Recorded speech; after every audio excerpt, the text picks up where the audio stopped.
Welcome to Upsal Plus. In this video, I will show you how to open more than one Chrome web browser. So as you can see, I have Chrome web browser opened.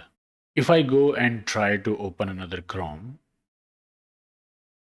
it shows me this kind of interface. If I click my profile, nothing happens.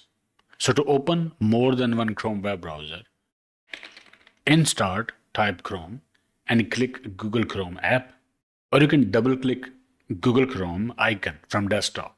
This interface will open and it will show you certain profiles. To open another instance of Google Chrome, you'll have to select another profile like this profile. This is the second profile that I have on this PC. So let's click that. So Chrome web browser opened as a new instance. Let's repeat that. I will select third profile. This is the third profile. We can also add more profiles by signing in, or we can continue without an account. Let's add a name. Click done. And this is another instance.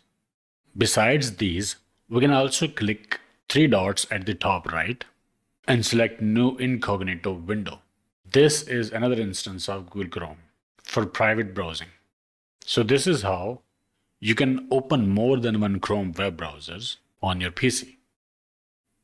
Okay, I hope it helped. Like, share, subscribe, and I will see you in the next one.